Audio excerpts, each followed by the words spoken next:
স্বাধীনতা দিবসে বীর শহীদদের শ্রদ্ধা ভরে স্মরণ, জাতীয় স্মৃতিসৌধে ফুলেল শ্রদ্ধা, দুর্নীতিমুক্ত গণতান্ত্রিক দেশ গড়ার প্রত্যয়।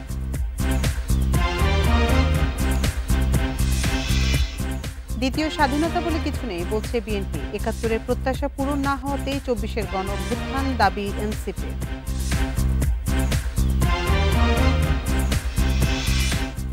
চার দিনের রাষ্ট্রীয় সফরে চীন পৌঁছেছেন প্রধান উপদেষ্টা। শুক্রবার ইউনুস জিনপিং দ্বিপাক্ষিক বৈঠক, বিনিয়োগ আনাই মূল লক্ষ্য।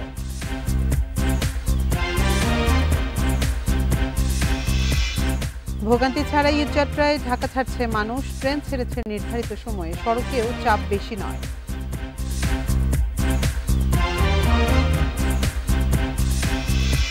এবং মার্চের প্রথম ২৪ দিনেই প্রবাসী আয় এসেছে রেকর্ড $২৭০ কোটি। আবার রিজার্ভ ছাড়িয়েছে $২০ বিলিয়ন। এই ঈদে জামা জুতো অ্যাক্সেসরিজের ডিসকাউন্ট। স্বাগত বিরতিহীন রাত ৯টায় বাংলাদেশে। আপনাদের সাথে আছি আমি আতিফ আঞ্জুমান। শিরোনাম শুনছিলেন এতক্ষণ, এবার চলে যাচ্ছি পুরো খবরে। মহান স্বাধীনতা ও জাতীয় দিবসে সাভারের জাতীয় স্মৃতিসৌধে রাষ্ট্রপতি ও প্রধান উপদেষ্টার পাশাপাশি শ্রদ্ধা নিবেদন করেন সর্বস্তরের জনগণ। আগের মতো নেই গুম খুনের ভয়, উচ্ছ্বাস ও উদ্দীপনা নিয়ে অংশগ্রহণ করেন স্বাধীনতা দিবস উদযাপনে।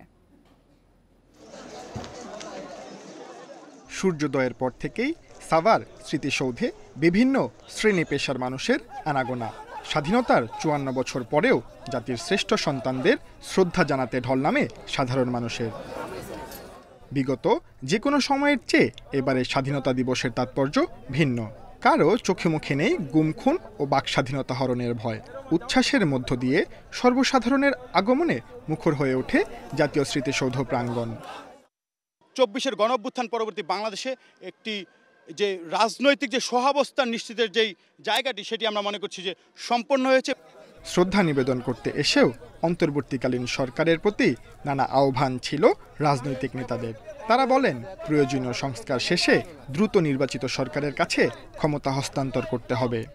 অন্তর্বর্তীকালীন সরকারের সামনে একটা প্রধান কাজ একটা নির্বাচিত সরকারের হাতে ক্ষমতা হস্তান্তর করা এবং প্রয়োজনীয় সংস্কার সাধন করা, বিশেষ করে নির্বাচন ব্যবস্থার আমূল পরিবর্তনের জন্য সংস্কার করা। ২৪-এর মধ্য দিয়ে বৈষম্যহীন বাংলাদেশ, সেইটা প্রতিষ্ঠা করা এখন মূল কাজ। এর জন্য নতুন রাজনৈতিক বন্দোবস্ত দরকার, একটা গণতান্ত্রিক সংবিধান দরকার, এর মধ্য দিয়ে রাষ্ট্র ব্যবস্থার বিনির্মাণ দরকার। এদিকে ২৪-এর গণ অভ্যুত্থানের পর বাংলাদেশের রাজনৈতিক সহ অবস্থান তৈরি হয়েছে। সেই সঙ্গে গণতন্ত্রের চর্চা দিন দিন প্রসারিত হচ্ছে বলেও মত দেন সাধারণ মানুষ। আমরা একটা স্বাধীন দেশ চাই, যেখানে আমরা স্বাধীনভাবে কথা বলতে চাই, সেখানে আমাদের সংস্কার দরকার। সবার আগে দুর্নীতিমুক্ত বাংলাদেশ গড়তে ও গণতন্ত্রকে প্রতিষ্ঠা করতে সব মতাদর্শের মানুষকে সঙ্গে নিয়ে পথ চলার আহ্বান সাধারণ মানুষের। মুক্তিকামী বাঙালির স্বাধিকার আন্দোলন থেকে শুরু করে ২৪-এর গণ অভ্যুত্থান, সবই হয়েছে একটি গণতান্ত্রিক রাষ্ট্রের জন্য।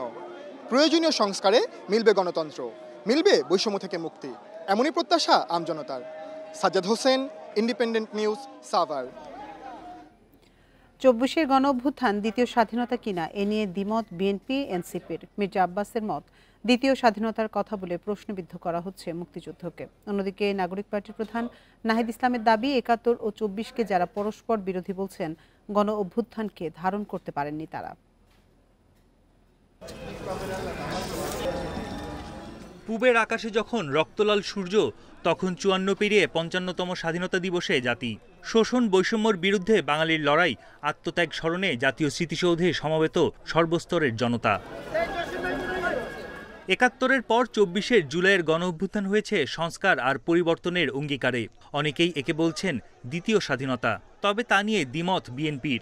দলটির স্থায়ী কমিটির সদস্য মির্জা আব্বাস বলছেন, দ্বিতীয় স্বাধীনতা বলে কিছু নেই। দ্বিতীয় স্বাধীনতা বলে বাংলাদেশে কিছু নাই। যারা বলে তারা আজকের স্বাধীনতা দিবসকে একটু খাটো করতে চায়, অর্থাৎ ৭১-এর স্বাধীনতা তাদের কোনো ভূমিকা ছিল না, সুতরাং এই দিনটাকে তারা খাটো করতে চায়। আমি বলবো যে তারাই যেন একটু নিবৃত্ত থাকে, এই স্বাধীনতা দিবসে যেন সম্মান জানায়। তবে এই বক্তব্য মানতে নারাজ এনসিপি প্রধান নাহিদ ইসলাম। তিনি বলছেন, ৫৪ বছরেও ৭১-এর আকাঙ্ক্ষা বাস্তবায়ন না হওয়াতেই ২৪-এর গণ অভ্যুত্থান, একে ধারণ করতে পারছেন না অনেকেই। ৭১ এবং 24 আলাদা কিছু নয়, বরং 24-এর গণ অভ্যুত্থানের মধ্য দিয়েই 71-এর যে স্পিরিট সেটি পুনর্জীবিত হয়েছে। 71-এ যে সাম্যের কথা বলা হয়েছিল, 24-এ কিন্তু সেই বৈষম্যহীন সমাজের কথাই আমরা বলছি।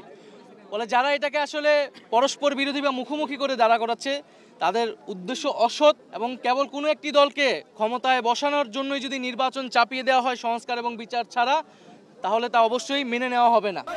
একদিকে ক্ষমতায় যাওয়ার জন্য নির্বাচন চাপিয়ে দেওয়া হচ্ছে, অন্যদিকে ফ্যাসিস্টদের পুনর্বাসনের চেষ্টা চলছে বলেও অভিযোগ করেন নাহিদ ইসলাম। স্বাধীনতার 54 বছরে অনেক এগিয়েছে বাংলাদেশ, সুযোগ ছিল আরও বেশি। অস্থিতিশীল রাজনীতি, বিভেদ ও দুর্নীতিতে কাঙ্ক্ষিত লক্ষ্য পূরণ করা সম্ভব হয়নি। 5 আগস্টের গণ অভ্যুত্থান নতুন করে স্বপ্ন দেখাচ্ছে এ জাতিকে। বৈষম্যহীন রাষ্ট্র হবে চাওয়া একটাই। বনিবনে কামাল, ইন্ডিপেন্ডেন্ট নিউজ, সাভার। ডিসেম্বর থেকে জুনের মধ্যে নির্বাচন, প্রধান উপদেষ্টার এ বক্তব্যে সন্তুষ্ট নয় বিএনপি। দলটির মহাসচিব মির্জা ফখরুল ইসলাম আলমগীর বলছেন, সুনির্দিষ্ট রোডম্যাপ না দিলে সংকট কাটবে না। সকালে বিএনপির প্রতিষ্ঠাতার সাবেক রাষ্ট্রপতি জিয়াউর রহমানের কবরে শ্রদ্ধা জানিয়ে তিনি জানান, ক্ষমতায় যেতে নয়, গণতন্ত্র ফেরাতেই দ্রুত নির্বাচন প্রয়োজন। পলাতক শক্তির গায়ে জ্বালা ধরিয়ে দিন। মহান স্বাধীনতা দিবস ও ঈদ সামনে রেখে মঙ্গলবার জাতির উদ্দেশ্যে ভাষণ দেন প্রধান উপদেষ্টা। এতে তিনি জানান, ডিসেম্বর থেকে জুনের মধ্যেই হবে জাতীয় নির্বাচন। এবছর ডিসেম্বর থেকে আগামী বছরের জুনের মধ্যে নির্বাচন হবে। তবে এ বক্তব্যে সন্তুষ্ট নয় বিএনপি। দলের মহাসচিব জানান, সুনির্দিষ্ট রোডম্যাপ না এলে সংকট কাটবে না, তাই ন্যূনতম সংস্কার করে দ্রুত ভোটের বিকল্প দেখছেন না তিনি। এটা এটা অত্যন্ত স্পষ্ট কথা। ডিসেম্বর থেকে জুন 6 মাস, সুতরাং এটা কোনো রোডম্যাপ দেওয়া হয়নি। আমরা বারবার বলে আসছি যে স্পষ্ট রোডম্যাপ এবং দ্রুত নির্বাচন, তা নাহলে যে সংকটগুলো সৃষ্টি হচ্ছে এই সংকটগুলো কাটবে না। আমরা বিএনপি ক্ষমতায় যাওয়ার জন্য নির্বাচনের কথা বলছি না। বিএনপি জাতির স্বার্থে, জাতিকে রক্ষা করার স্বার্থে, স্বাধীনতা সামর্থ্যকে রক্ষা করার স্বার্থে বিএনপি নির্বাচনের কথা বলছে। এছাড়া অন্তর্বর্তী সরকার প্রধানের ভাষণে জিয়াউর রহমানের নাম না আসা দুঃখজনক বলেও জানান মির্জা ফখরুল। বলেন, মুক্তিযুদ্ধের চেতনা বিপন্নে যখনই ষড়যন্ত্র হয়েছে, শক্ত অবস্থান নিয়ে রুখে দিয়েছে বিএনপি। প্রধান উপদেষ্টা যে বক্তব্য রেখেছেন, সেই বক্তব্যে আমরা হতাশ হয়েছি যে তার বক্তব্যের মধ্যে তিনি স্বাধীনতার ঘোষক শহীদ প্রেসিডেন্ট জিয়া রহমান, বীর মুক্তিযোদ্ধা বীর উত্তমের নাম একবার উচ্চারণ করেন, অথচ এটাই ছিল ইতিহাস। আমরা আবারও চাই না আওয়ামী লীগ যে ইতিহাস বিকৃত করেছে, এখন আবার সেই ইতিহাস বিকৃত হোক। এর আগে মহান স্বাধীনতা দিবসে বিএনপির প্রতিষ্ঠাতা সাবেক রাষ্ট্রপতি জিয়াউর রহমান ও মুক্তিযুদ্ধের শহীদদের রুহের মাগফিরাত কামনায় দোয়া মাহফিলের আয়োজন করে জাতীয়তাবাদী ওলামা দল। মাহমুদ শরীফ, ইন্ডিপেন্ডেন্ট নিউজ, ঢাকা। স্বাধীনতার পর যুদ্ধবিধ্বস্ত বাংলাদেশের মাথাপিছু আয়, রপ্তানি ও প্রবাসী আয় সবকিছুই ছিল তলানিতে। স্বাধীনতার 54 বছরের শক্তিশালী অর্থনৈতিক যাত্রার পথে অনেক দূরে এগিয়ে গেলেও এর সুফল পায়নি সাধারণ মানুষ। 71-এ অর্থনৈতিক বৈষম্যের বিরুদ্ধে যে যুদ্ধ হয়েছিল, এখনও সে বৈষম্যের বিরুদ্ধে লড়াই থামেনি। বিশ্লেষকরা বলছেন, সামাজিক ন্যায় বিচার এবং সুশাসন নিশ্চিত হলেই মিলবে অর্থনৈতিক মুক্তি। স্বাধীনতার 54 বছর পার করেছে বাংলাদেশ। ভঙ্গুর অর্থনীতি থেকে মজবুত অর্থনৈতিক যাত্রার পথে ক্রমশ এগিয়ে যাচ্ছে দেশ। ধ্বংসস্তূপ থেকে যাত্রা শুরু করা বাংলাদেশ আজ বিশ্বের 35তম অর্থনীতির দেশ। দীর্ঘ এই যাত্রায় বেড়েছে অর্থনীতির আকার, মানুষের আয়, জিডিপি প্রবৃদ্ধি ও রপ্তানি বাজার। তবে স্বাধীনতার এত বছর পরেও আয় বৈষম্যের শিকার দেশের বৃহত্তর জনগোষ্ঠী। উন্নয়নের নামে বড় বড় প্রকল্পকে সামনে আনা হলেও অনিয়ম, দুর্নীতির কারণে স্বস্তি মেলেনি সাধারণের। দীর্ঘ 15 বছরের স্বৈর শাসনের অবসান হলে অভ্যুদয় ঘটে এক নতুন বাংলাদেশের, যেখানে সুশাসন নিশ্চিতে লড়ে যাচ্ছে অন্তর্বর্তী সরকার। সরকারের ভিতরে is of doing business is very difficult. এখানে আমরা শুধু কি কোথায় আটকে আছে এটা নিয়ে ডিল করছি। অর্থনীতির শ্বেতপত্র কমিটি বলছে, বিগত 15 বছরে চোরতন্ত্রের প্রভাবে উন্নয়ন বাজেটের 40% অর্থ লোপাট হয়েছে। পাচার হয়েছে $234 বিলিয়ন। আয় বৈষম্য আর অসমতার কারণে প্রবৃদ্ধির সুফল যায়নি সাধারণ মানুষের ঘরে।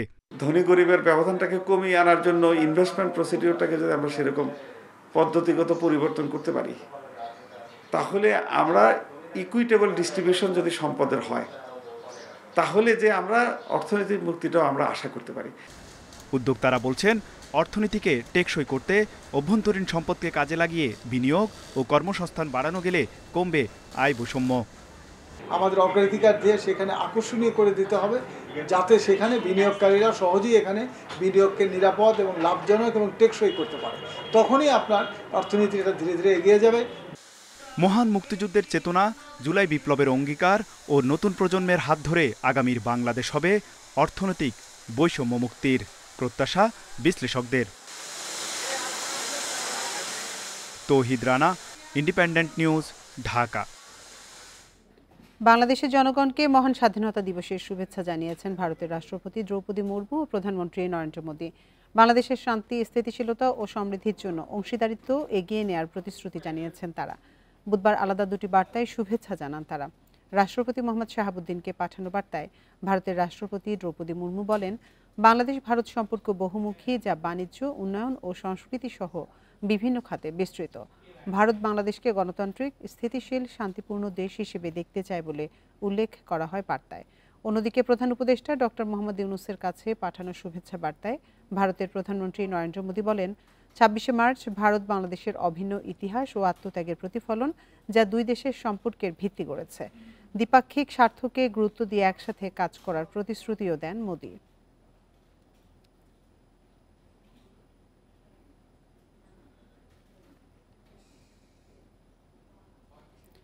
৪ দিনের রাষ্ট্রীয় সফরে চীনের হাইনান প্রদেশে পৌঁছেছেন প্রধান উপদেষ্টা অধ্যাপক ডক্টর ইউনূস। বাংলাদেশ সময় বিকেল ৪টা ১৫ তাকে বহনকারী বিমানটি হাইনান বিমানবন্দরে অবতরণ করে। এ সময় প্রধান উপদেষ্টাকে স্বাগত জানান চীনে নিযুক্ত বাংলাদেশের রাষ্ট্রদূত মোহাম্মদ নাজমুল ইসলাম ও দেশটির হাইনান প্রদেশের ভাইস গভর্নর লিউ ডেংশান। হাইনানে বোয়াও ফোরামের ফর এশিয়া বা BFA সম্মেলনে যোগ দিতে প্রধান উপদেষ্টার এ সফর। ২৮শে মার্চ চীন সফরে প্রধান উপদেষ্টার সাথে দ্বিপক্ষীয় বৈঠক করবেন চীনা প্রেসিডেন্ট শি জিনপিং। চীনা বিনিয়োগ আকৃষ্ট করাই বৈঠকের মূল লক্ষ্য। একই সাথে দিল্লির সাথে অর্থনৈতিক সহযোগিতা বাড়াতেও আগ্রহী ঢাকা। এছাড়া প্রধান উপদেষ্টার চীন সফরে সামরিক সহযোগিতা নিয়েও আলোচনা হতে পারে।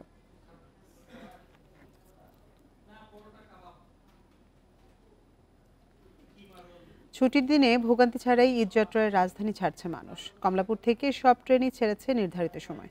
ছিল না ভিড় গাদাগাদি। এদিকে সড়কপথের ঈদযাত্রাও হচ্ছে নির্বিঘ্নে।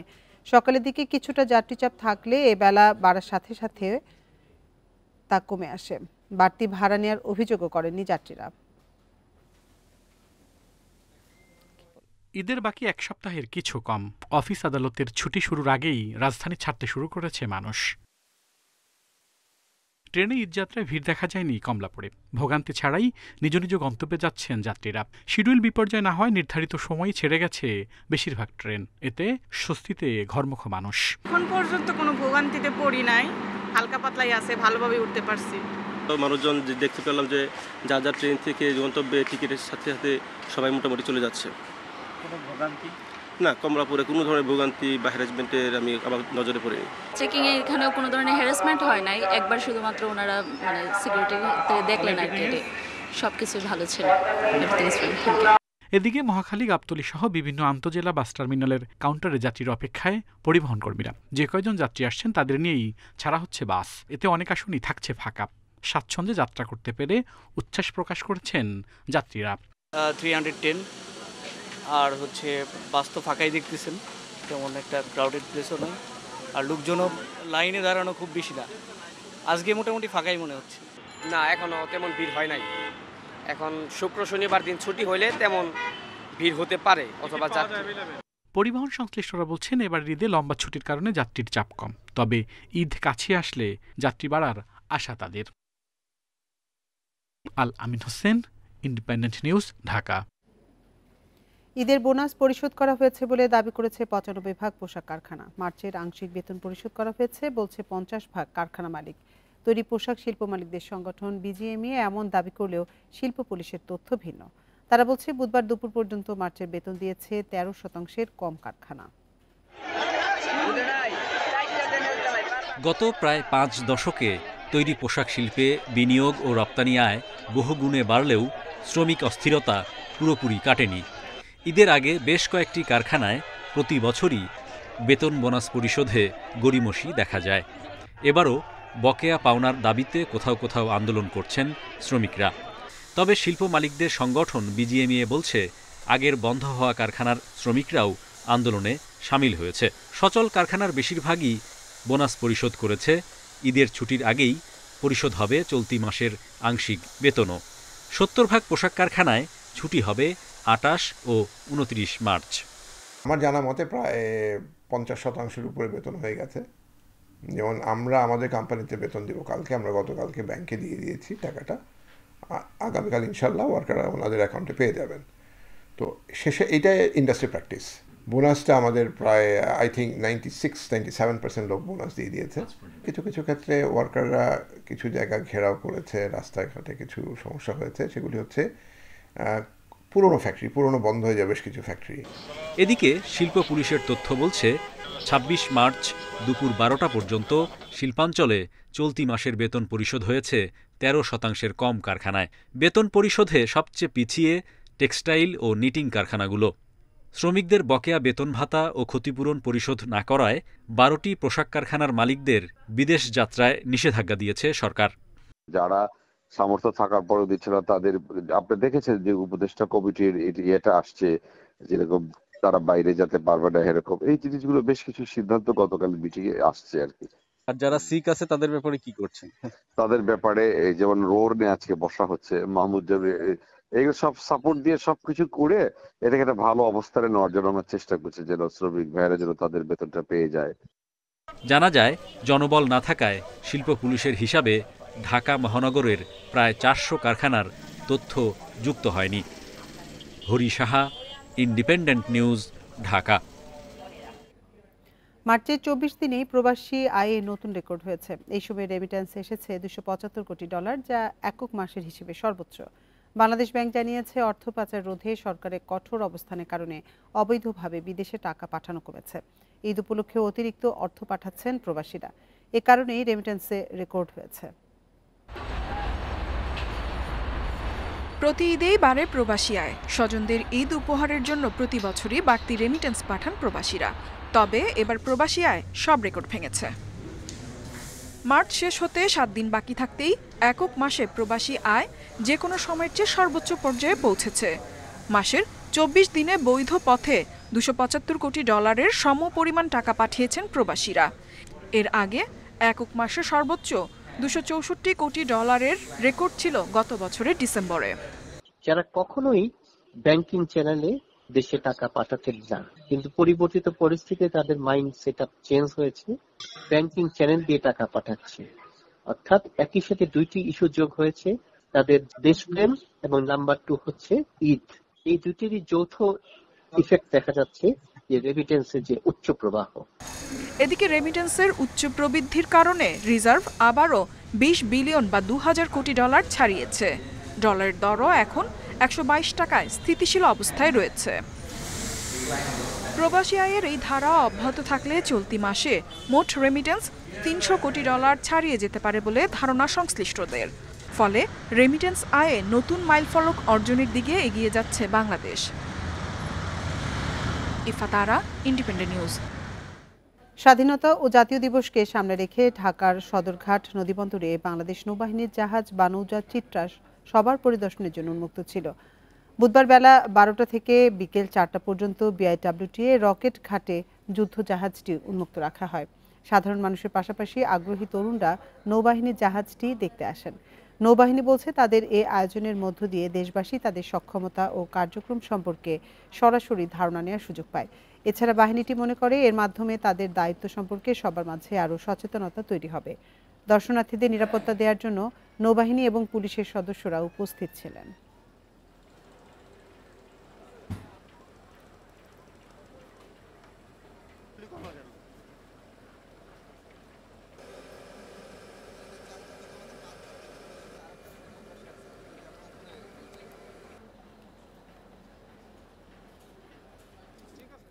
ঈদের টানা 9 দিনের ছুটিতে বিনোদন কেন্দ্র, হোটেল, রিসোর্ট সহ সব জায়গাতেই চলছে পর্যটকদের স্বাগত জানানোর প্রস্তুতি। অনেক হোটেল মোটেলে আগাম বুকিংও শেষ। এদিকে পর্যটকদের নিরাপত্তা নিশ্চিতে প্রশাসন থেকে নেওয়া হয়েছে বাড়তি ব্যবস্থা। রমজানে পর্যটকের আনাগোনা কমায় লাল কাঁকড়া ও সাদা ঝিনুকে ঢেকে গেছে কুয়াকাটা সমুদ্র সৈকত। বেড়েছে অতিথি পাখির আনাগোনা। আসন্ন ঈদের ছুটিতে পর্যটকদের জন্য যেন সেজেগুজে অপেক্ষায় প্রকৃতি। অতিথিদের সেবা দিতে ধোয়া মোছা ও প্রয়োজনীয় সংস্কার শেষে নতুন করে সাজানো হয়েছে বিভিন্ন হোটেল মোটেল। ঈদে অন্তত 6 লাখ পর্যটক আসবেন আশা ব্যবসায়ীদের। কুয়াকাটায় এসেছে প্রকৃতির অপরূপ যে সৌন্দর্যটা, সেই সৌন্দর্যটা উপভোগ করতে পারবেন। আমরা যারা পর্যটন সংশ্লিষ্ট ব্যবসায়ীরা আছি, পর্যটকদের 100% সেবা দেওয়ার জন্য আমরা প্রস্তুত আছি। অলরেডি আমাদের প্রস্তুতি নিয়েছি এবং আমরা বেশ কিছু বুকিং অলরেডি পেয়েছি। ঈদের সময় পাহাড় ও চায়ের দেশ সিলেট অঞ্চলেও ভিড় করেন পর্যটকরা। এলাকার হোটেল, রিসোর্ট ও বিনোদন কেন্দ্রগুলোতে চলছে শেষ মুহূর্তে প্রস্তুতি। বেশিরভাগ হোটেল, মোটেল ও গেস্ট হাউসে বুকিং প্রায় শেষ। আসন্ন ঈদকে সামনে রেখে শ্রীমঙ্গলে উল্লেখযোগ্য পরিমাণ ট্যুরিস্টদের সমাগম ঘটবে বলে আমরা বিশ্বাস করি। রিসোর্টের সর্বোচ্চ কাজকর্ম শেষ করে ফেলেছি। আমাদের রিসোর্টে প্রায় 80% উপরে বুকিং হয়ে গেছে। শুধু হোটেল রিসোর্ট না, আমাদের এখানকার যে ফল ব্যবসায়ী থেকে শুরু করে, চার দোকান থেকে শুরু করে হস্তশিল্প যেগুলো আছে, মণিপুরি যেই হ্যান্ডিক্রাফটগুলো আছে, সকলেরই আসলে ব্যবসা ভালো হবে আমরা এবার আশা করছি। ঈদের ছুটিতে কয়েক লাখ পর্যটকের নিরাপত্তা নিশ্চিতে বিশেষ প্রস্তুতি নিয়েছে প্রশাসনও।